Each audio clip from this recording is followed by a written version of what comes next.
Bonsoir, bonsoir à toutes, j'insiste sur le toutes et à tous.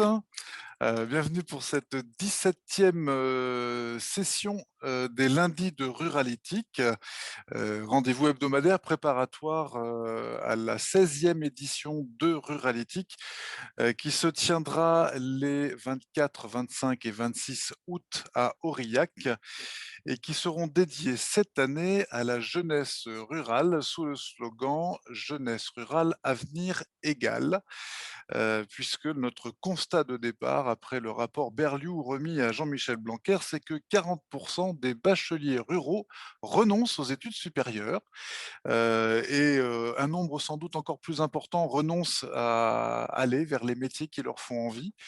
Et puis pire que ça, je pense qu'une grande majorité des jeunes ruraux n'a pas forcément l'idée de tous les métiers qui sont à portée de main et notamment de tous ces nouveaux métiers. On nous dit à longueur de journée que 80% des métiers qu'exerceront nos jeunes dans 10 ans ne sont pas encore connus aujourd'hui et un grand nombre d'entre eux seront numériques. Alors nous accueillons aujourd'hui Elisa Vanoli et Elisabeth Le Garec qui représentent l'association Bicomtech avec, je dirais, une conviction, c'est que la tech, c'est pas que pour les mecs, voilà. Et qui font voilà, ce qu'il faut pour sensibiliser les jeunes femmes et les jeunes filles aux opportunités des carrières digitales dans un éventail extrêmement large. Donc, sans plus attendre, je vais leur donner la parole pour 30 minutes de présentation suivies de 30 minutes de questions-réponses de votre part à tous. Merci et bienvenue Elisabeth, bienvenue Elisa.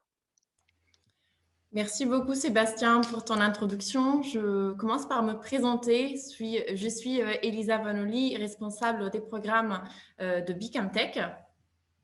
Bonjour, donc moi je suis Elisabeth Le Garec, donc chargée de projet chez Bicomtech. On est ravis d'être là avec vous en cette fin d'après-midi pour vous présenter ce que fait Bicamtech, qui nous sommes, et aussi pour pouvoir mener effectivement une réflexion collective autour de l'égalité de chance, autour de la ruralité et du numérique qui nous tient particulièrement à cœur, comme vous l'aurez compris grâce à l'introduction de Sébastien. Je commence peut-être par vous partager qui nous sommes et pourquoi du coup on est là cet après-midi. Bicamtech est une association nationale qui a été créée en 2017 et qui du coup œuvre à la mixité dans l'informatique et le numérique à travers de programmes notamment qu'on va vous présenter juste après. La volonté, notre raison d'être, ce à quoi nous aspirons, c'est vraiment à créer un monde où chacune et chacun est libre de choisir son avenir. Du coup, Bicamtech a véritablement pour ambition d'accompagner toute la société pour que, dès aujourd'hui, les femmes soient pleinement actrices de la transformation digitale. Du coup, on a une forte volonté d'ouvrir le champ des possibles des filles, qu'elles habitent aujourd'hui au milieu urbain ou au milieu rural. Sachant qu'aujourd'hui, Bicamtech n'est pas un acteur, pas encore en tout cas, un acteur de la ruralité. Notre expertise est plutôt en milieu urbain et périurbain et on est ravis ce soir du coup d'être là pour échanger avec vous autour des opportunités qu'on souhaite du coup offrir et aux filles qu'on souhaite du coup toucher qui habitent plutôt en milieu rural. Tout à fait. Du coup, avant de vous présenter de plus en détail nos programmes, je vais aussi vous présenter le constat de base qui fait que Bicomtech a été créé. Donc, le constat de base de Bicomtech, c'est le suivant, c'est qu'en 30 ans, le nombre de femmes ingénieures en informatique, il est passé en France d'un tiers des effectifs à seulement 15% des filles. Donc, les filles, aujourd'hui, elles représentent seulement 10% des étudiantes et des étudiants en école informatique.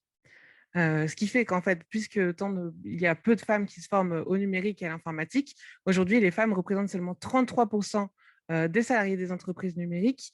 Et parmi donc, ces 33% de salariés, seulement 10% d'entre elles exercent un métier dit technique du numérique. Donc, ça va être, par exemple, des métiers du développement, de la production ou de la gestion de projet. Dans certains secteurs qu'on sait être phares, qu'on sait être porteurs pour l'avenir, mais aussi rémunérateurs et qui sont des secteurs où il y a un fort taux d'embauche, comme par exemple l'intelligence artificielle, les femmes sont seulement 13%.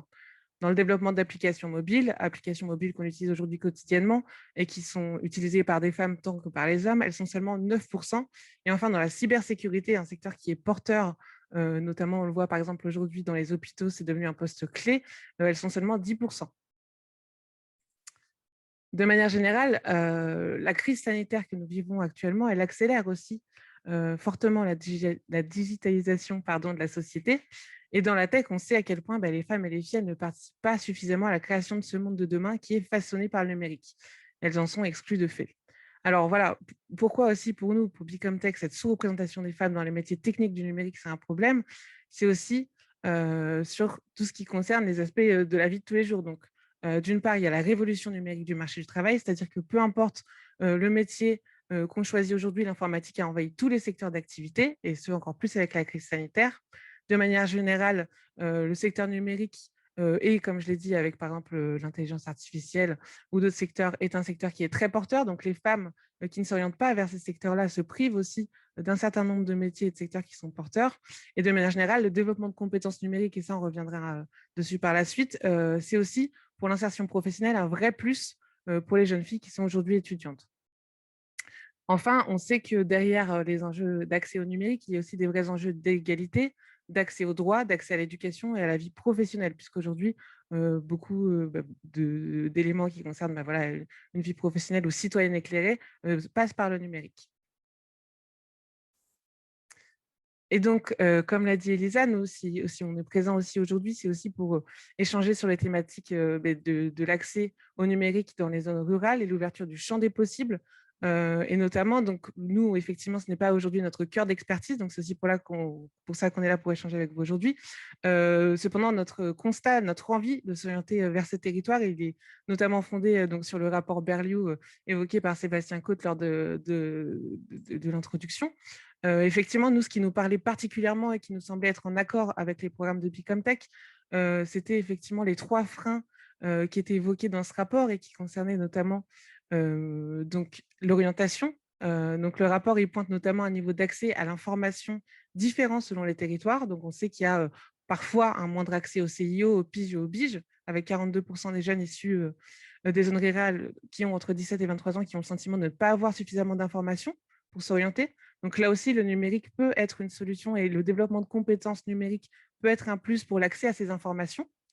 Il y avait aussi ce qui a été pointé par le rapport, l'aspect aspiration qui nous parlait beaucoup avec les phénomènes d'autocensure, puisque les jeunes des petites villes sont 59% selon le rapport à avoir confiance en eux pour les études supérieures, contre 62% par exemple pour les jeunes des grandes agglomérations. Donc nous aussi, sur les programmes de Bicomtech qu'on va vous présenter plus en détail par la suite, c'est vraiment quelque chose sur lequel on travaille avec les jeunes filles, et notamment sur la question des rôles modèles, de présenter aux filles des personnes inspirantes, des femmes qui travaillent dans la tech et qui vont leur parler de leur parcours. Et ce que pointait là aussi le rapport, c'était l'absence de rôle modèle, avec 42% des jeunes interrogés dans les villes-centres qui estimaient avoir une source d'inspiration similaire à un rôle modèle, contre 27 seulement dans les villes isolées. Et enfin, le dernier aspect qui nous paraissait important, c'était bien sûr la fracture digitale. Donc avec l'accès à la 4G, bientôt à la 5G, qui est différent. Et bien sûr, au-delà de la fracture digitale, ce que souligne de manière très claire le rapport rédigé par Madame Berliou, c'est avant tout le fait qu'au-delà de bénéficier d'un accès Internet, ce qui est vraiment déterminant pour les jeunes, c'est surtout la façon dont ils vont se saisir de cette opportunité d'accès à l'information, parce qu'ils auront acquis les compétences de base en informatique et en numérique pour le faire. Et donc, c'est vraiment sur ce point précis que nos programmes interviennent. Du coup, où nous intervenons plus particulièrement, nos programmes aujourd'hui sont implantés dans 6 départements, au cœur des 3 régions, Auvergne-Rhône-Alpes, Île-de-France et Pays de la Loire plus récemment. Du coup, pour l'Île-de-France, on est présente en fait avec un programme à Paris, un programme dans le Val-de-Marne, un programme dans le Val d'Oise et un autre dans les Yvelines, en particulier dans le nord des Yvelines, dans une zone du coup plutôt périurbaine par rapport à d'autres programmes qu'on peut avoir comme le programme à Paris. On est présent aussi dans les Pays de la Loire depuis du coup septembre 2020, du coup septembre dernier, et avec un programme également à Lyon depuis du coup la création de Bicomtech depuis 2017. Depuis l'an dernier aussi, au moment du coup de l'explosion de la pandémie, nous avons également déployé des programmes 100% en ligne pour toucher les filles du coup, qui ne pouvaient pas se déplacer, qui ne souhaitaient pas se déplacer. Et du coup, c'est aussi une opportunité pour des filles qui ne pourraient pas se rendre, par exemple, sur le lieu de promotion qu'on propose et qu'on vous présentera plus en détail juste après. Sachant que pour nous, le distanciel, même si aujourd'hui on en a un peu toutes et tous peut-être un peu marre des visios, etc. Mais pour nous, le distanciel n'est pas la version low cost de ce qu'on peut proposer en présentiel.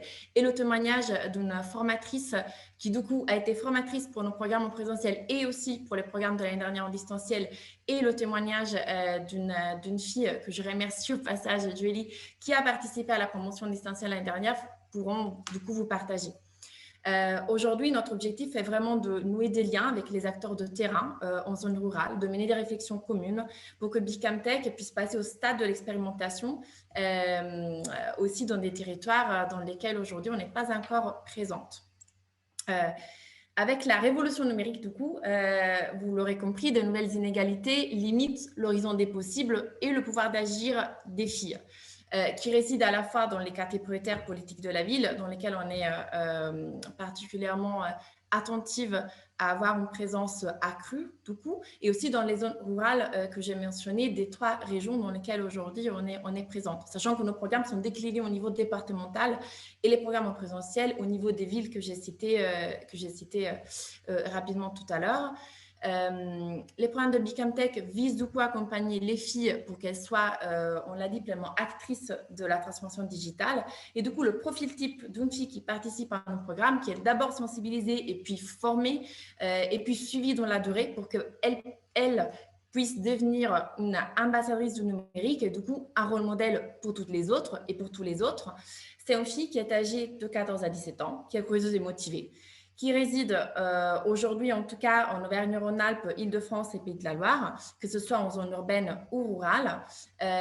Et également, un point important qui détermine l'ouverture à toutes pour nos programmes, c'est le fait de ne pas avoir, c'est pas nécessaire d'avoir de prérequis de niveau en informatique, du coup, c'est pas nécessaire de savoir déjà coder. Justement, nous, on s'adresse aux filles qui ne s'intéressent pas à l'informatique.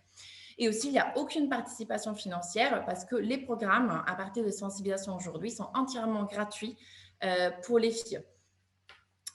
Concernant du coup plus spécifiquement nos programmes, Bicamtech donne du coup aux filles entre 14 et 17 ans l'opportunité de sortir des préjugés et des stéréotypes excluants qui entourent les métiers scientifiques et techniques, en particulier le numérique et l'informatique, et du coup d'ouvrir véritablement leur champ des possibles.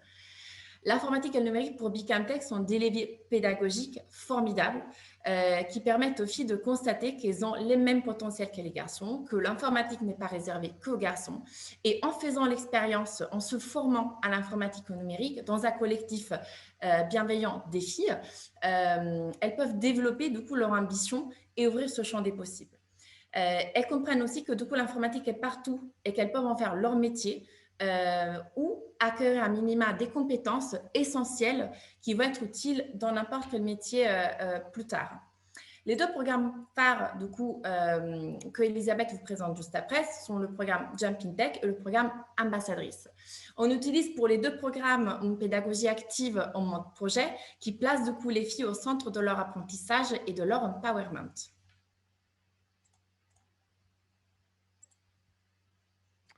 Donc, en ce qui concerne donc, le programme Jumping Tech, je vais commencer par vous détailler voilà, plus largement ce programme. Donc, Jumping Tech, c'est un programme d'initiation numérique qui est vraiment donc, à destination des filles de 14 à 17 ans et 100% gratuit, qui se passe pendant le mois de juillet. Très rapidement, les objectifs principaux du programme, c'est vraiment d'aller lutter contre les inégalités sociales et de genre rencontrées par les filles à travers le programme.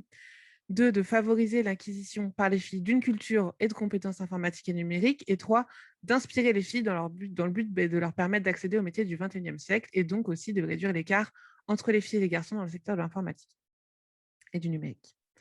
Donc le programme Jumping Tech qui va se dérouler donc en 3 phases, avec une première phase de sensibilisation, donc actuellement en cours, une deuxième phase de formation pendant l'été et une troisième phase de restitution avec les événements des clôtures des programmes pendant l'été. Tout au long du programme, les filles vont développer des compétences techniques et aussi ce qu'on appelle des soft skills. Donc, en compétences techniques, les filles vont développer des compétences en programmation informatique, donc savoir coder un premier site web en HTML notamment et en CSS, en environnement numérique, en culture numérique et en multimédia. Je vais détailler tout ça plus tard. Et notamment, ce qui est travaillé tout au long du programme, c'est aussi des compétences transversales qui vont leur servir pour leur vie scolaire par la suite et aussi pour leur vie professionnelle. Donc, savoir travailler en groupe, la gestion de projet, savoir aisément s'exprimer en public et savoir transmettre ses compétences à autrui lors d'ateliers. Donc, le programme commence, comme je l'ai dit, par la phase de sensibilisation qui vise vraiment à inspirer et convaincre les filles qui ne s'intéressent pas à l'informatique, c'est vraiment notre cible, d'élargir leurs horizons des possibles. Donc là, les équipes de Bicomtech, avec la participation des ambassadrices, vont animer donc, entre janvier et mai ces interventions au sein des collèges et des lycées, mais aussi dans les structures qui sont dédiées à la jeunesse. Donc ça peut être aussi dans les biges, les piges, les centres sociaux, les médiathèques ou les bibliothèques. On cible prioritairement les filles en classe de 3e et en seconde parce qu'on sait que c'est l'âge charnière pour les choix d'orientation. Et on va s'orienter principalement, mais pas exclusivement, vers les établissements scolaires qui font partie du réseau d'éducation prioritaire. Lors de ces sensibilisations, on va donc échanger sur égalité filles-garçons et on va vraiment dérouler un fil en partant d'échanges sur l'égalité filles-garçons, les stéréotypes de genre, ce qui va nous amener à questionner les choix d'orientation qu'on fait, pourquoi on les fait, comment on les fait, et donc à s'intéresser à des secteurs vers lesquels on n'irait pas forcément, donc secteurs scientifiques et techniques, et notamment les opportunités et les métiers du numérique. L'an dernier, alors très rapidement, comme l'a dit Lisa, la crise sanitaire nous a aussi permis de développer de nouvelles choses dans nos programmes. Donc, on a notamment développé des sensibilisations en ligne qui sont exactement les mêmes qu'en présentiel, qui sont sur un format ludique avec un parcours qui est gamifié et qui permet aussi autant d'interactivité que possible qu'en présentiel. Donc ensuite, la deuxième phase du programme, c'est vraiment le début du programme Jumping Tech, donc pendant 4 semaines. Pendant ce programme, donc au-delà des compétences que les filles vont développer, ce qui est très important, c'est aussi le lien fort avec le monde professionnel que les filles vont avoir. Donc le but, c'est vraiment que les filles puissent découvrir les entreprises tech et les métiers du futur en allant visiter des entreprises ou en allant les rencontrer lors de tables rondes, lors des promotions en distanciel. Elles vont aussi rencontrer des professionnels et des femmes inspirantes qui travaillent dans l'informatique et vont leur faire part de leur parcours. Elles vont créer des projets numériques et participer à un hackathon, donc créer un projet de groupe pendant plusieurs jours sur une thématique donnée et après être confrontés à leur projet et voir leur projet récompensé par des jurys.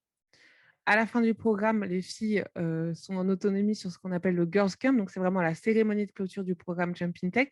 C'est le moment où les filles vont présenter tous les projets qu'elles ont pu développer pendant le programme à leur famille, à leurs amis, mais aussi aux partenaires de l'association. Et donc, elles vont vraiment présenter tout ce qu'elles ont pu faire et donc sublimer un peu tout ce parcours le dernier jour du programme.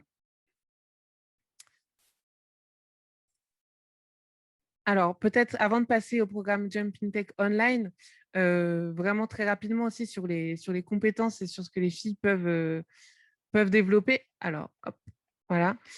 Sur les compétences techniques, c'est vraiment de la programmation informatique, comme je l'ai dit. En environnement numérique, les filles vont aussi beaucoup travailler sur ce qui est réseaux sociaux. En culture numérique, on va échanger avec les filles sur leurs pratiques, les questionner sur comment elles utilisent Snapchat, où vont les données, comment ça s'enregistre, leur permettre de développer vraiment des compétences en culture numérique, et également en communication digitale. Et donc, les compétences transversales, j'ai déjà évoqué. Donc, je vais juste présenter rapidement, Jumping Tech Online et je vais laisser la parole à Sarah Hamdi, qui a été donc formatrice de Jumping Tech Online et donc qui va vous donner son retour. Très rapidement sur Jumping Tech Online, donc ce sont les mêmes programmes qu'on va trouver en Jumping Tech en présentiel. C'est un programme qui dure sur 2 semaines et qui est un programme intensif avec des ateliers le matin et l'après-midi. Il y a 2 promotions en ligne chaque année pour Jumping Tech.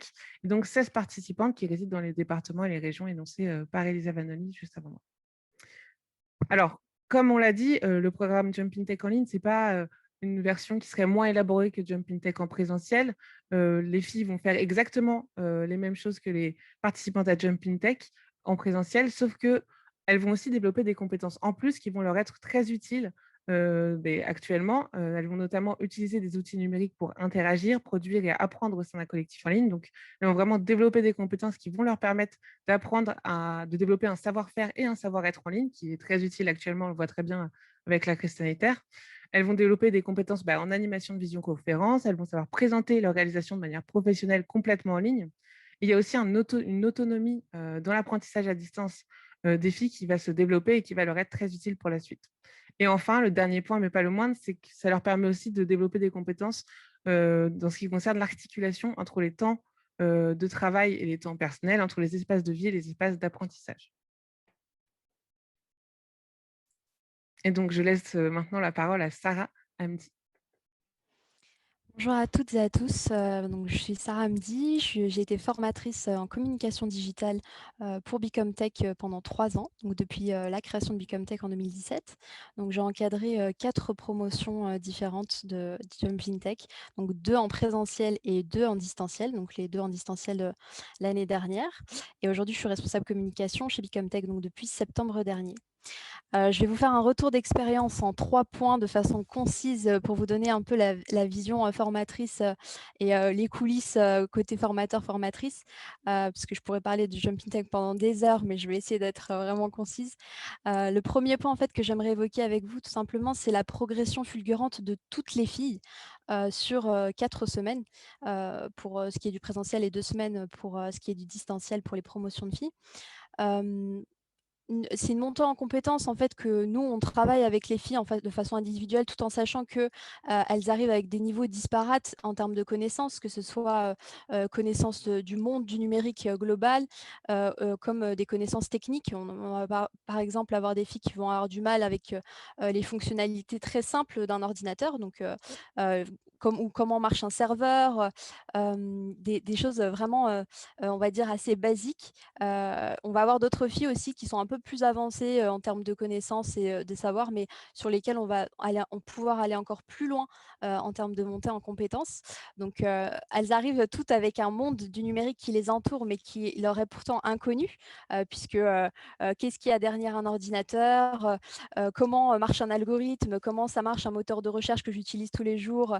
Tout ça, c'est des choses qu'elles appréhendent, mais qu'elles ne savent pas forcément expliquer, décortiquer, comprendre. Et surtout, nous, ce qu'on essaye de faire pendant ce programme, c'est que les filles, elles montent en compétences et qu'elles puissent par la suite aussi apprendre par elles-mêmes.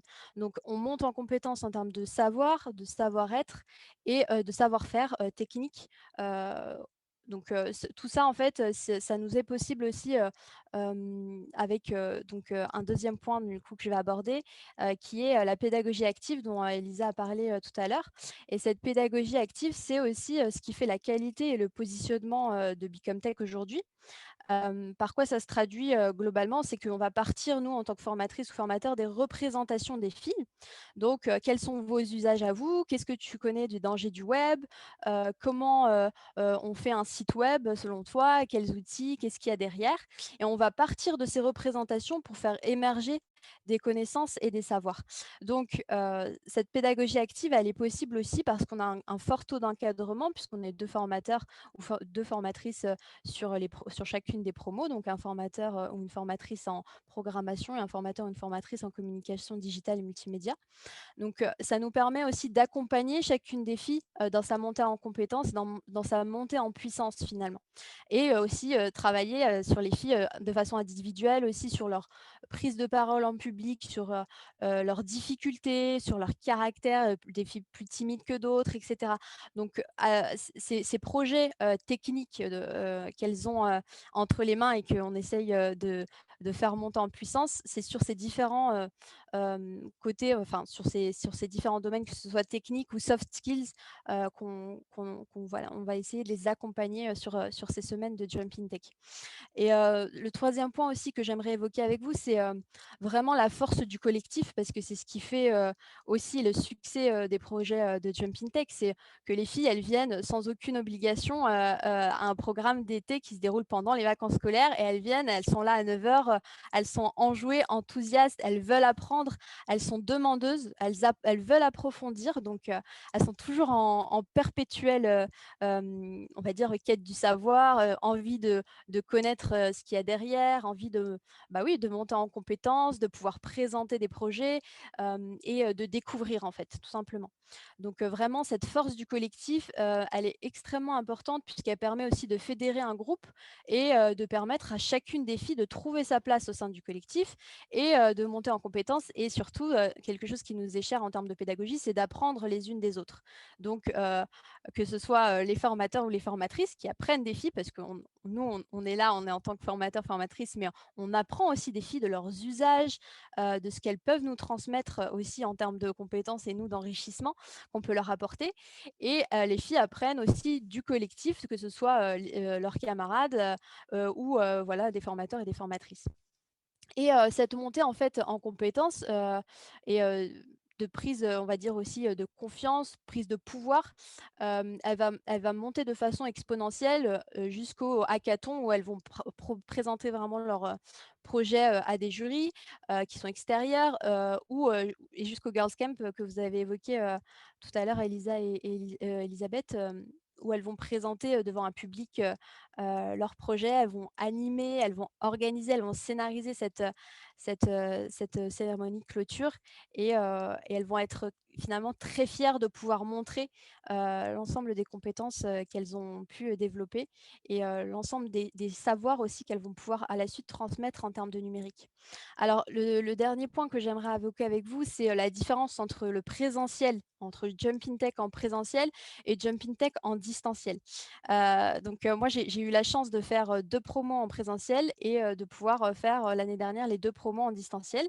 Donc, finalement, le gros challenge derrière ça, puisque c'était une première, l'année dernière, c'était d'obtenir le même impact, donc ce même fort impact qu'on a eu avec les filles en présentiel et de le retraduire en distanciel sans perdre en qualité en termes de formation, en accompagnement et de réussir du coup ce challenge-là à faire qu'il n'y ait aucune fille qui lâche au bout de 3 jours, que les filles puissent monter chacune en compétences, qu'on puisse avoir le même taux d'encadrement, qu'on puisse aussi créer cette force, on va dire, cette synergie dans le groupe.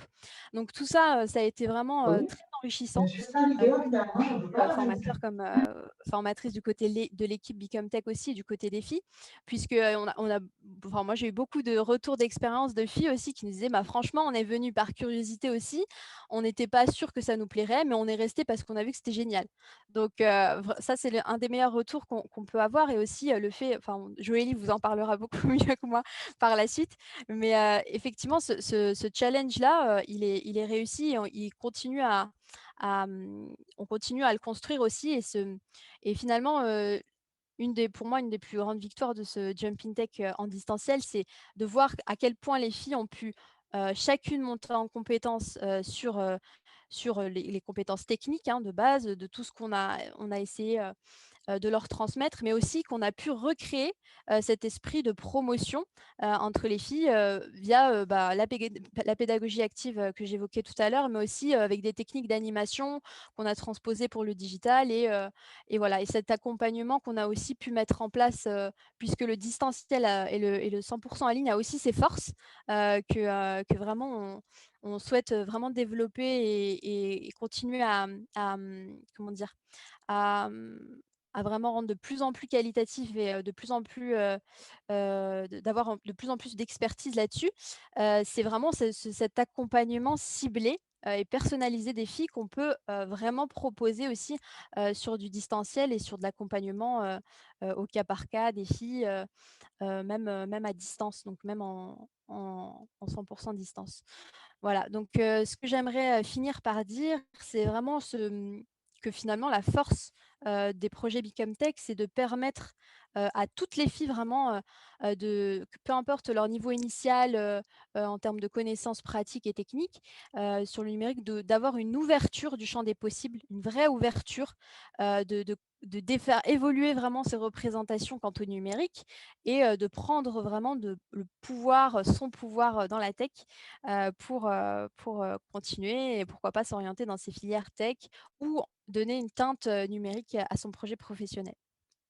Et pour nous, c'est une vraie fierté en tant en tant que formatrice et formateur. Merci Sarah. Alors, il est déjà 18h, donc je vais rapidement vous présenter le programme ambassadrice et Joëlie aussi, qui a participé au programme Jumping Tech en ligne, vous livrera son témoignage. Mais avant d'entendre son témoignage, je vais vous donner un peu plus d'informations sur ce qu'est une ambassadrice pour que vous compreniez aussi mieux le témoignage de Joëlie. Donc, une fois que les participantes du programme du Jumping Tech sont devenues des championnes du numérique, donc les alumnées de ce programme, elles rejoignent la communauté nationale des ambassadrices. Ce programme, il vise vraiment, comme on le disait au début, à lutter contre la désaffection et le décrochage des femmes dans le numérique. Et donc, il va accompagner dans la durée toutes les filles de la communauté nationale qui ne cessent bien sûr de grandir chaque année et qui bénéficient d'ailleurs désormais d'une application mobile qui leur est entièrement dédiée. Très rapidement, donc, les objectifs du programme, c'est vraiment d'inspirer, de développer et de transmettre. Donc, les ambassadrices inspirent puisqu'elles témoignent de leur expérience du programme lors de rencontres dans les établissements scolaires et les structures jeunesse. Elles participent aussi et prennent la parole lors d'événements prestigieux qui sont liés au numérique ou à l'égalité, ou les deux, comme par exemple à la Journée de la femme digitale. Elles ont aussi un rôle de développement puisqu'elles continuent de se former et de se professionnaliser après Jumping Tech grâce aux ateliers d'approfondissement de compétences qu'on leur propose, aux activités d'orientation, comme par exemple aussi des stages, des visites de salon, des ateliers CV et lettres de motivation qu'on leur propose notamment pour Parcoursup. Et donc, elles ont des opportunités de mentorat et de coaching avec les partenaires de Bicomtech qui sont notamment des partenaires de la tech, donc par exemple Adobe ou Lenovo. Et donc, ces mêmes partenaires peuvent proposer aux ambassadrices Bicomtech des stages, par exemple, pour la suite de leur parcours ou des stages de troisième. Elles ont aussi enfin un rôle de transmission puisqu'elles animent des sessions d'initiation à la programmation web et au langage de programmation à destination des entreprises, donc ces mêmes entreprises partenaires ou même du grand public. Donc concrètement, elles vont apprendre à coder à des adultes, à des professionnels de chez Adobe mais qui ne savent pas coder ou encore à des jeunes pendant des festivals. Elles sont vraiment aussi les référentes numériques de leur environnement familial et scolaire. Donc voilà, ça c'est pour la partie ambassadrice. Et donc très rapidement, des exemples d'activités. Donc l'an dernier, on a aussi développé l'accompagnement à distance des ambassadrices avec du prêt de matériel informatique, des ateliers en ligne, des rencontres à distance. Donc vraiment, le programme a pu continuer et on a vraiment développé cet aspect en ligne aussi du programme. Avec des ateliers d'initiation au HTML en partenariat par exemple avec Lenovo. Les ambassadrices ont émis des recommandations qui ont servi à remettre un rapport en partenariat avec Chiara Corazza, qui est donc la directrice du Women's Forum, sur l'intégration des femmes dans les métiers STEM, donc Science, Tech, Engineering and Mathematics. Et donc, par exemple, elles ont aussi créé leur propre application.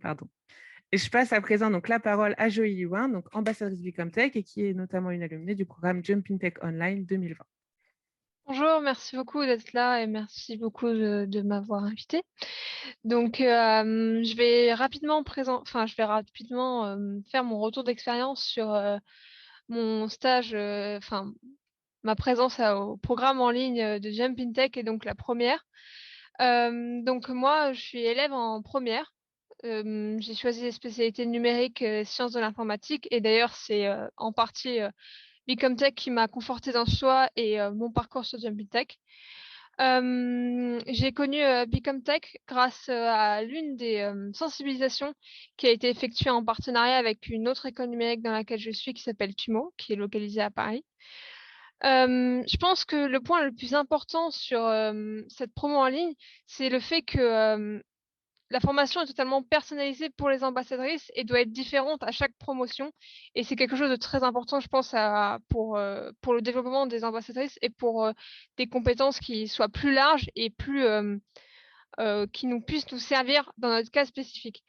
Par exemple, moi, j'ai beaucoup apprécié le fait que tous les après-midi soient entre guillemets libres, au sens où on propose, par exemple, à Sarah de travailler sur une chose en particulier, par exemple des publications Instagram ou bien des programmes en rapport avec la programmation, qui serait donc dirigée par Aurélien, mais où on a vraiment le choix de ce qu'on veut faire et on a une découverte qui est sur un pan très large de ce qu'est le monde numérique, notamment aussi à travers les sensibilisations au sens de le pouvoir que peut avoir l'impact de l'informatique et d'Internet et notre empreinte digitale, si je puis dire, sur Instagram ou les réseaux sociaux, comment les utiliser et comment se protéger des dangers. C'est un point qui est très important, qui a été beaucoup exploré dans le programme.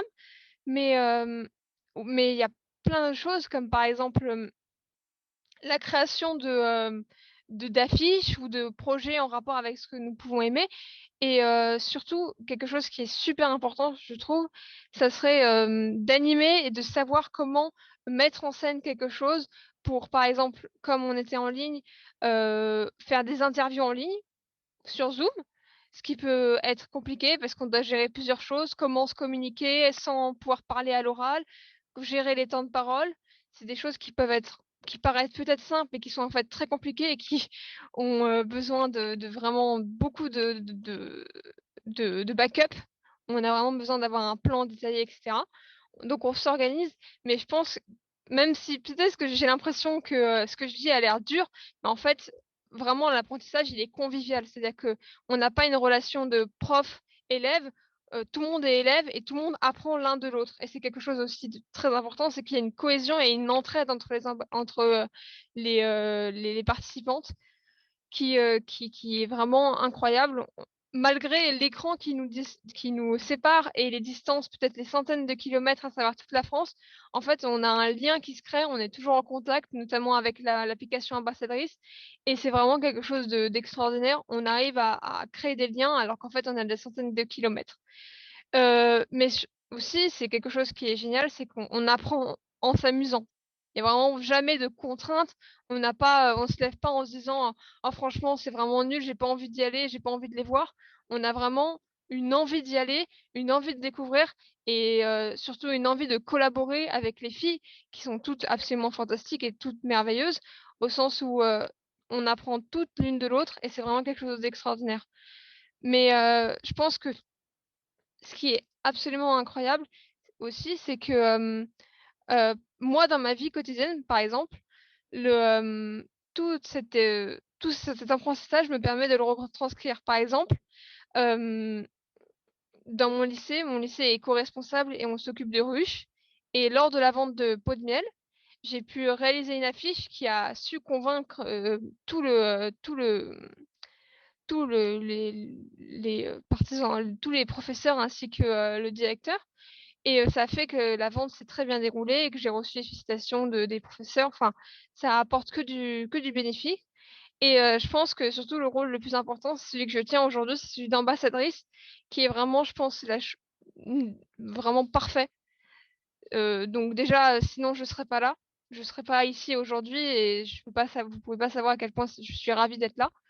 Mais aussi, ça permet de sensibiliser des filles qui sont pas forcément au courant de ce qui se passe, pas forcément conscientes de la disparité du monde numérique et de l'inégalité entre les hommes et les femmes et leur présence. Euh, Aussi, j'ai pu et on a pu, avec d'autres ambassadrices, animer des, euh, des ateliers de programmation, notamment sur l'HTML, que ce soit en ligne ou en présentiel. On l'avait fait notamment dans des bibliothèques pour le festival Nemours, mais on a pu donner des cours également, ce qui est quelque chose d'absolument génial, où j'ai pu me mettre à la place d'une intervenante et j'ai pu partager mon expérience et finalement transmettre mon savoir, ce que j'avais acquis lors de ces 2 semaines qui sont absolument fabuleuses. Euh, et notamment, ça m'a permis de rencontrer Virginie Lasserre, qui est directrice générale à la cohésion sociale. Et c'était vraiment un honneur. Et voilà. Merci beaucoup, Joëlie, pour ce témoignage. Pas de souci. Merci Joëlie. On termine notre présentation sur l'impact. Effectivement, on en a parlé jusque-là. Et là, vous allez le voir, du coup, quel est notre impact.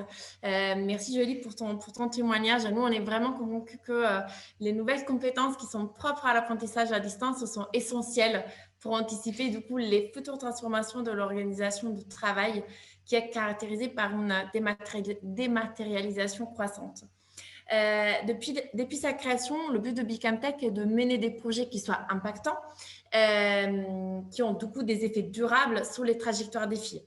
En 2020, Bicamtech a fait l'objet d'une évaluation de son impact social rigoureuse et indépendante par l'agence phare, C'était une évaluation du coup, qui s'est appuyée sur une enquête qualitative, sur une analyse documentaire, sur des entretiens semi-directifs et aussi sur des temps d'observation de nos ateliers.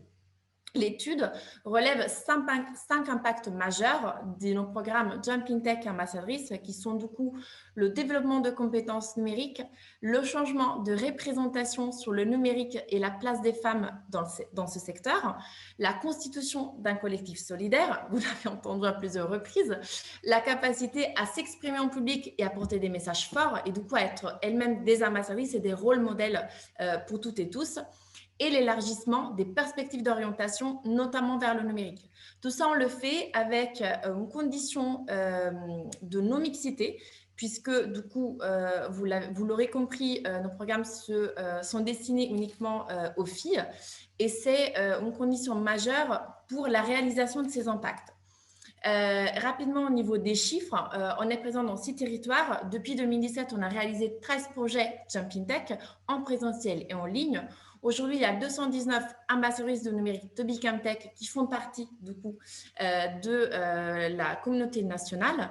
On a dispensé 1760 heures d'initiation au numérique et touché 5384 personnes, du coup, de grand public, à travers des sensibilisations et des formations d'initiation numérique animées notamment par nos ambassadrices. Et sur ce, on est ravis de pouvoir échanger avec vous toutes et tous. Et désolé encore, Sébastien, d'avoir un petit peu pris sur le temps d'échange. Joëlie évoquait la difficulté de gérer le temps de parole. Exactement. Mais tout va bien, voilà, on a été submergé par votre enthousiasme et c'est très sympa d'avoir fait témoigner Joëlie et Sarah à cette session. Il y a des questions qui commencent à tomber dans le chat. Voilà, moi ce que je propose, c'est déjà qu'Elisabeth et Elisa, vous puissiez mettre vos emails directs dans le chat de manière à ce qu'on puisse vous interpeller par la suite. Donc il y a plusieurs questions. Esther Dubois évoque justement la potentielle part des femmes dans le dispositif conseiller au numérique. Et après, je me tournerai vers Annelise Thomas pour la Martinique. Alors, est-ce qu'il y a aujourd'hui un enjeu pour vous à mobiliser de jeunes femmes vers ces nouveaux postes de conseiller au numérique déclenchés par l'État ? Esther nous montre l'appel à candidature. Oui, exactement. On ne connaît pas cet appel à candidature, du coup. D'accord. Eh bien, sachez qu'effectivement, Cédric O a lancé le recrutement dans de nombreux territoires de conseillers au numérique. Vous chercherez ça et en fait, c'est des jeunes qui veulent travailler sur un mode service civique en tant qu'accompagnateur conseiller au numérique sur un territoire et des communes ou des collectivités, interco notamment, qui ont un besoin. Et c'est du mythique, entre guillemets, d'ambition pour permettre à des jeunes de se réaliser dans le numérique. Donc voilà, ne passez pas au travers, il y a de la place pour les filles là-dedans. On a vu où vous étiez, on a aussi vu du coup là où vous n'étiez pas. Vous n'êtes pas en Martinique, alors j'aimerais avoir le retour de Madame Thomas sur ce dispositif, l'intérêt que ça pourrait présenter sur un territoire comme Cap-Nord. Est-ce qu'elle est là? Ou bien Corinne Granville? J'ai peut-être fait une confusion. Oui, allô? Oui, vous m'entendez? On vous entend, très bien, merci Corinne. Bon, Corinne Granville, oui, on s'excuse parce qu'on n'a pas vraiment pu prendre toute la visio, mais il faut savoir que nous travaillons sur toute la population donc, du nord de la Martinique, la communauté d'agglomération du pays nord Martinique, avec 18 communes, sur un territoire de 110 000 habitants. Donc, on travaille beaucoup sur une informatisation au niveau de la gestion des communes et apporter tout aux citoyens, mais également à l'entreprise. Donc, concernant les jeunes, nous travaillons, en fait, nous avons par exemple un laboratoire Medialab, donc l'audiovisuel et web, qui permet d'initier la population à la vidéo, à savoir utiliser une régie vidéo, faire des captations. Donc, on forme un groupe et ça nous est arrivé de former donc, des jeunes au niveau associatif de manière à ce qu'ils puissent produire après une captation de manifestation, par exemple, produire un clip ou bien faire carrément de la retransmission directe sur Internet. Donc voilà ce qu'on apporte aux jeunes. Autrement, tout est fait à travers tout ce que la municipalité peut apporter aux citoyens. Le jeune, par exemple, se peut inscrire par rapport aux journées de l'armée. Donc voilà l'apport qu'on a pour les jeunes. On a des projets, effectivement, de mise en place du Wi-Fi dans les classes publiques, par exemple, des projets qui importent à toute la Martinique et pas particulièrement aux jeunes. Donc, mais on s'intéresse vraiment également aux jeunes. Voilà, voilà ce que je peux dire. Merci pour ce témoignage, mais réfléchissez effectivement à contractualiser avec les équipes d'Elisabeth et Elisa pour permettre aux jeunes femmes de la Martinique d'enclencher peut-être sur ces carrières. Il y a des belles opportunités également pour elles.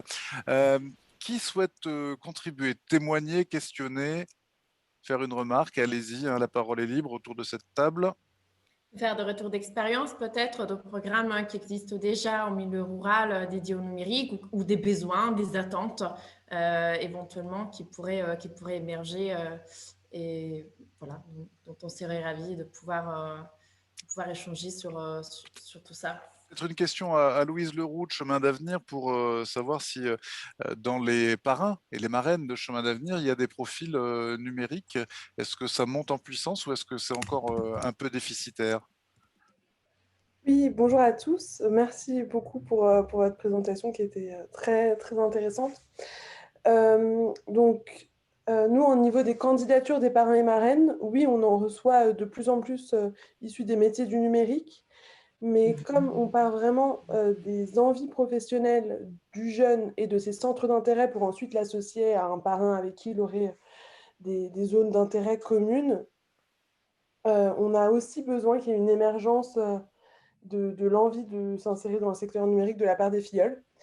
Et c'est vrai qu'on travaille notamment là-dessus. C'est pour ça qu'on était intéressés de vous écouter.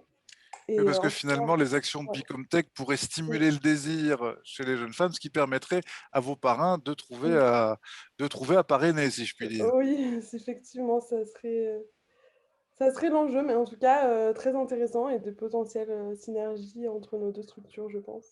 Vraiment, on serait ravis d'échanger parce que notre cœur de métier, c'est effectivement d'éveiller la curiosité des filles, notamment celles qui ne pensent pas à l'informatique. C'est ça qu'on sait faire aujourd'hui. Oui. C'est ça.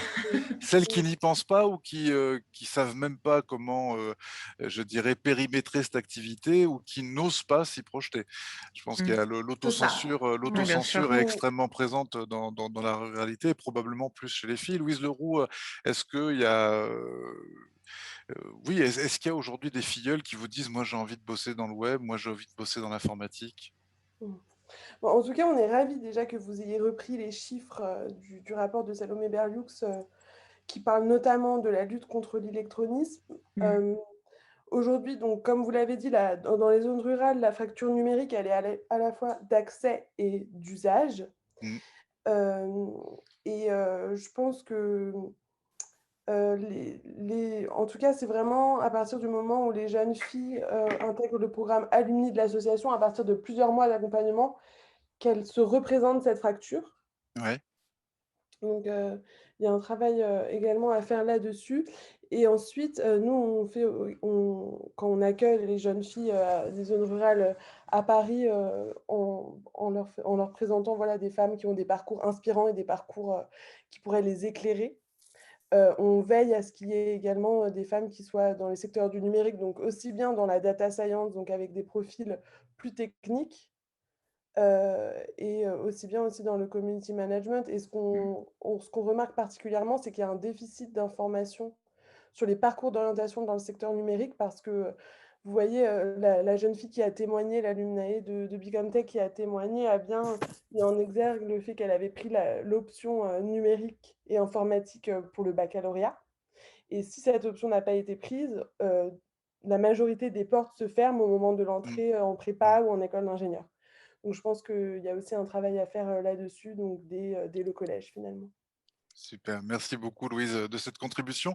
Pendant ce temps, Jean-Marc, continue s'il te plaît. Il nous lâche tout un tas de liens très intéressants sur des actions qui sont potentiellement en synergie avec l'action de Bicomtech. Merci beaucoup Jean-Marc pour voilà, cette dimension ressources.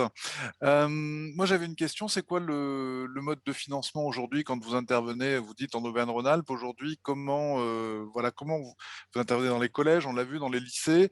C'est quoi le modèle économique? Et si demain, un territoire, un département X, Y ou Z, je pense au Cantal parce que je vois Alain Ril, mais bon, il est déjà couvert puisque vous êtes Auvergne-Rhône-Alpes, si un territoire se dit, moi j'ai envie d'avoir une vraie campagne avec Bicomtech sur les filles de mes établissements, comment ça marche, combien ça coûte?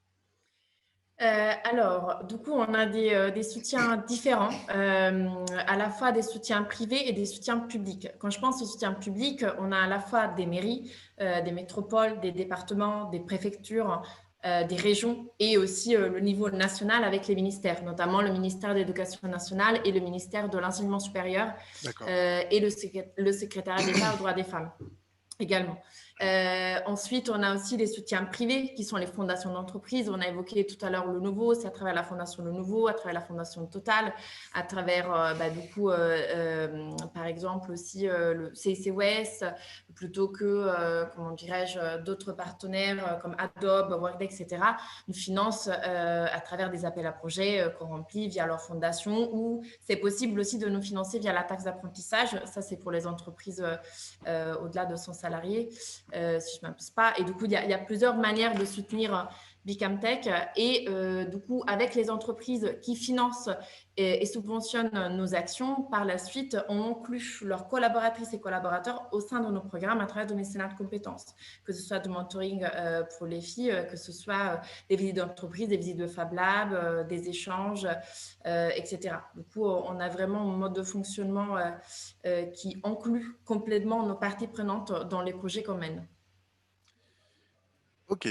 Et une question qui, en écho à la présence de Nicolas Hureau d'Ariège Très Haut Débit, on a parlé de métiers du numérique, mais on a parlé surtout d'informatique et de multimédia sur les métiers des réseaux, c'est-à-dire poser la fibre optique, maintenir des réseaux. Est-ce que c'est des choses sur lesquelles vous travaillez un peu, vous avez envie de travailler?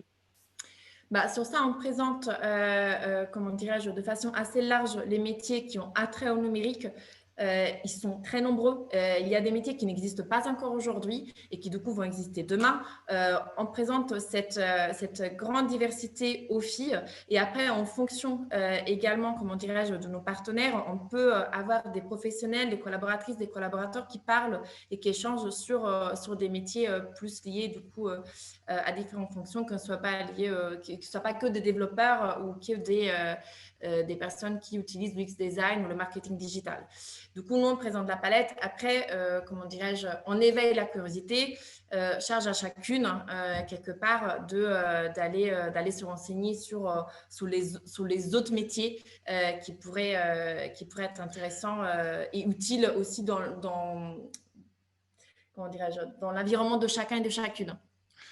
Mais donc, vous intégrez les métiers de la fibre optique, les métiers du satellite, enfin, vous les présentez en tout cas. On les présente. On présente même les métiers d'astrophysicienne, par exemple, qui n'est pas 100% numérique. On présente ces métiers pendant les sensibilisations. On peut avoir des personnes qui travaillent sur ça. On a récemment un partenariat qui devrait se concrétiser avec, par exemple, le réseau de GRDF. Et du coup, on peut effectivement proposer la découverte de métiers au-delà des développeurs et développeuses et ceux qui sont plus liés à la communication digitale. Parce que ça, c'est un sujet, Nicolas Hureau, en l'occurrence, sur 130 personnes formées récemment dans l'Ariège sur les métiers réseau, combien de femmes? Moins de 10%, Sébastien, effectivement, je sens la perche tendue à ce sujet-là. Et surtout, très peu sur les métiers terrain, on va dire, mais plus sur les métiers du bureau d'études. Voilà. Et d'ailleurs, les compétences développées par les personnes qui ont fait la formation sur la partie bureau d'études sont vraiment très, très intéressantes. Et on voit bien qu'il y a une patte féminine qui est extrêmement intéressante avec des qualités de rigueur, notamment, qui font parfois défaut à certains collègues masculins et qui sont un vrai atout dans ces métiers-là et dans d'autres, bien sûr.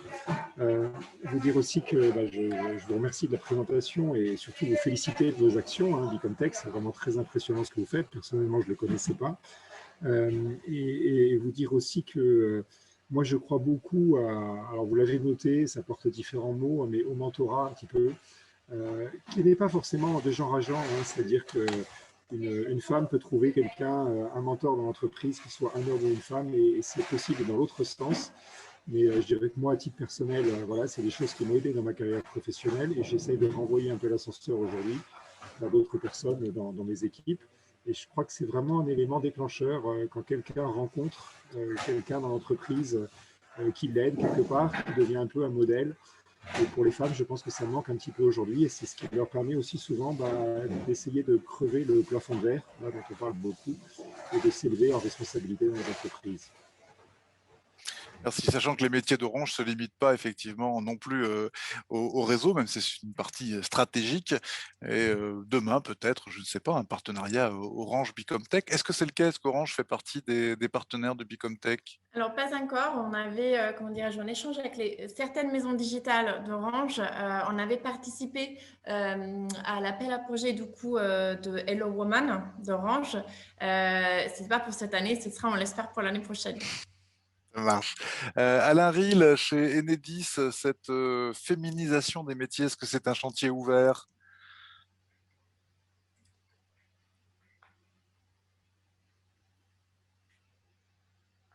Alain s'est peut-être absenté momentanément.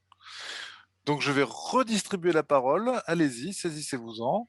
Sachant que Esther nous fait part également, Esther Dubois, du prix international d'alphabétisation de l'UNESCO, qui peut prendre en compte cette formation. Est-ce que, Esther, vous pouvez nous en dire plus?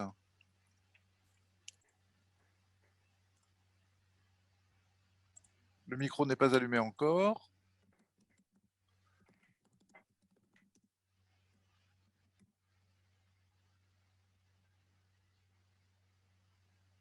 Ça y est. Oui, voilà, pas tant plus que ça, mais j'ai entendu parler de ça ce matin parce que je fais partie d'un réseau de femmes international.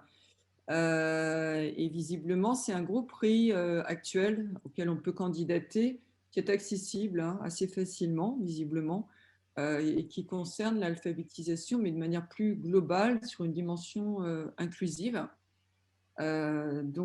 qui est organisé par l'UNESCO. Mais je pense que ça peut être quelque chose à regarder d'intéressant, y compris dans une dimension internationale. Et puis également L'Oréal qui travaille beaucoup sur ce sujet du numérique inclusif et qui a mis au point maintenant pas mal de scientifiques à travailler autour de cette dimension-là avec eux et qui est assez dynamique sur ce sujet aussi dans la relation avec l'accès aux femmes au numérique. Donc je pense que ça peut être quelque chose à regarder. Et puis tout ce qui est autour du patrimoine en relation avec le numérique, puisque c'est un vrai sujet dans les territoires. On sait que demain, les villes entières se seront fabriquées sur rail, en dehors des villes. Et donc, la question, c'est finalement qui va penser ces banques de données? Est-ce que ce seront seulement les hommes ou est-ce que ce sera partagé entre hommes et femmes? Et pour finir, juste, je trouvais que ça pouvait être intéressant justement d'avoir des entrées autres que le numérique, c'est-à-dire peut-être des formations binaires, numérique et philosophie, numérique et parce que moi j'ai fait une conférence il n'y a pas longtemps sur ce sujet-là où il y avait 3 femmes au plus haut niveau de la direction du numérique qui venaient toutes les 3 absolument pas de ce domaine-là, qui étaient plutôt dans la philosophie, la sociologie ou voire carrément autre chose, du piano. Donc je trouve que voilà, ça peut être intéressant de montrer que justement, il ne faut pas avoir peur du numérique. On peut venir d'un autre domaine et être tout à fait capable de travailler dans le numérique. Et c'est ce que montrent ces 3 femmes. Je pourrais vous donner leur nom parce qu'elles sont à haut niveau de direction. et elles font des conférences là-dessus, justement, pour montrer qu'on peut venir d'un domaine, même d'être musicien, et pouvoir être un très bon conseiller numérique, voire développeuse, parce que la dimension transverse chez les femmes est une dimension qui est justement très appréciée dans le développement. Voilà. Donc, je pense que c'est un avenir pour les territoires que d'avoir des femmes dans le numérique pour penser les territoires de demain. Je pense que c'est absolument déterminant, essentiel. Pas seul, évidemment, c'est un équilibre. C'est comme le yin et le yang. Il faut les deux. Mais si on n'a pas les deux, il n'y aura pas d'équilibre des villes de demain. Voilà, je pense que par rapport au climat, l'impact des femmes et l'équilibre me semble tout à fait déterminant. J'arrête. Merci Esther. Oui, on est d'accord, vous me marchez sur deux jambes parce que cloche-pied, c'est bien plus compliqué, puis on va beaucoup moins loin. Après, concernant l'UNESCO, Bicamtech était la candidature française pour le prix pour les prix pour l'éducation des filles et des femmes de 2020. Du coup, Bicamtech était la candidature de la France pour ce prix l'année dernière, et on participe aussi cette année au Forum Génération Égalité organisé par ONU Femmes. Et du coup, par ailleurs, nos programmes ont été labellisés ONU Femmes, justement, ainsi qu'un des projets proposés par l'une de nos ambassadrices, ce qui est encore plus valorisant. Eh bien, nous arrivons au terme de cette 17e session des lundis de Ruralitique. Merci encore aux équipes de Bicomtech de s'être mobilisées, de nous avoir présenté ce programme magnifique qui devrait être activé maintenant dans toutes les régions, tous les départements. Il va falloir recruter. Vous pouvez recruter des garçons aussi, hein, mais je plaisante. Mais clairement, on a fort heureusement des formatrices et des formateurs. Bien sûr. Donc voilà, vous retrouverez cette session sur le site de Ruralitique, ruralitique-forum.com. La semaine prochaine, on accueille qui? Je vais vous dire ça tout de suite, puisqu'on a un programme qui va durer jusqu'au 28 juin. Toujours sur ce sujet du numérique, de la ruralité et de la jeunesse. Nous accueillerons Claire Bellet de l'ADRE, qui est une association territoriale, un pays, comme on dit, construire vos projets d'accueil des jeunes adultes. Voilà, autrement dit, quand on est un territoire rural, quelle stratégie mettre en place pour faire venir des jeunes adultes, faire en sorte qu'ils s'installent, qu'ils s'épanouissent, qu'ils se sentent accueillis, et certainement aussi pour faire des métiers numériques. Hein. En l'occurrence, ce sont des belles histoires qu'on écrit régulièrement sur les territoires avec des jeunes qui, effectivement, ont développé des compétences dans ces métiers-là et s'installent finalement, font ce choix de la qualité de vie et d'un métier passionnant. Donc, voilà. Merci à toutes et à tous. Nous arrivons au terme. Donc, Alain est revenu. Dommage, on n'aura pas son feedback sur Enedis. Enfin, si, je vais quand même en profiter rapidement pour lui donner la parole. Alain, je te demandais, quand tu as dû t'absenter pour un coup de fil, mais si cette féminisation des carrières était un enjeu fort chez Enedis aussi, où il y a beaucoup de métiers techniques. Dis-nous. Alors, effectivement, sur le plan technique propre, c'est-à-dire sur l'intervention sur les réseaux, on a du mal à trouver des jeunes femmes qui veulent endosser le bleu de travail et grimper sur les poteaux. C'est pas évident. Mais en tout cas, sur le plan informatique, ici, je le disais la semaine dernière, je crois, ou il y a 15 jours, les métiers informatiques étaient de plus en plus pilotés, et les projets, en tout cas informatiques, étaient de plus en plus pilotés par des jeunes femmes. Moi, en tout cas, c'est le cas pour 3 projets sur lesquels je suis associé, où à chaque fois, les chefs de projet sont des femmes. Donc, il y a aussi des hommes qui s'en occupent, mais il y en a quand même de plus en plus des femmes. Et elles ont leur place complètement, et elles sont, j'allais dire, crédibles et tout à fait suivies. Et comment dire, ça, franchement, chez Enedis, on n'a pas d'a priori là-dessus. Et on a déjà une patronne qui est une femme. Donc, et on a plusieurs directeurs, directrices et chefs de service qui sont des femmes. Donc, la féminisation chez Enedis, elle est tout à fait enclenchée et elle est promue en tout cas. C'est vrai que nous, on aimerait bien voir des femmes monter sur les poteaux aussi. ça serait sympa. Ce sera le mot de la fin. Je t'en laisse l'entière responsabilité. Mais c'est vrai que d'en haut, tout est plus beau. Très, très bonne soirée à tous. Prenez soin de vous et de ceux qui vous sont chers. À très bientôt. À la semaine prochaine. Merci encore. Merci.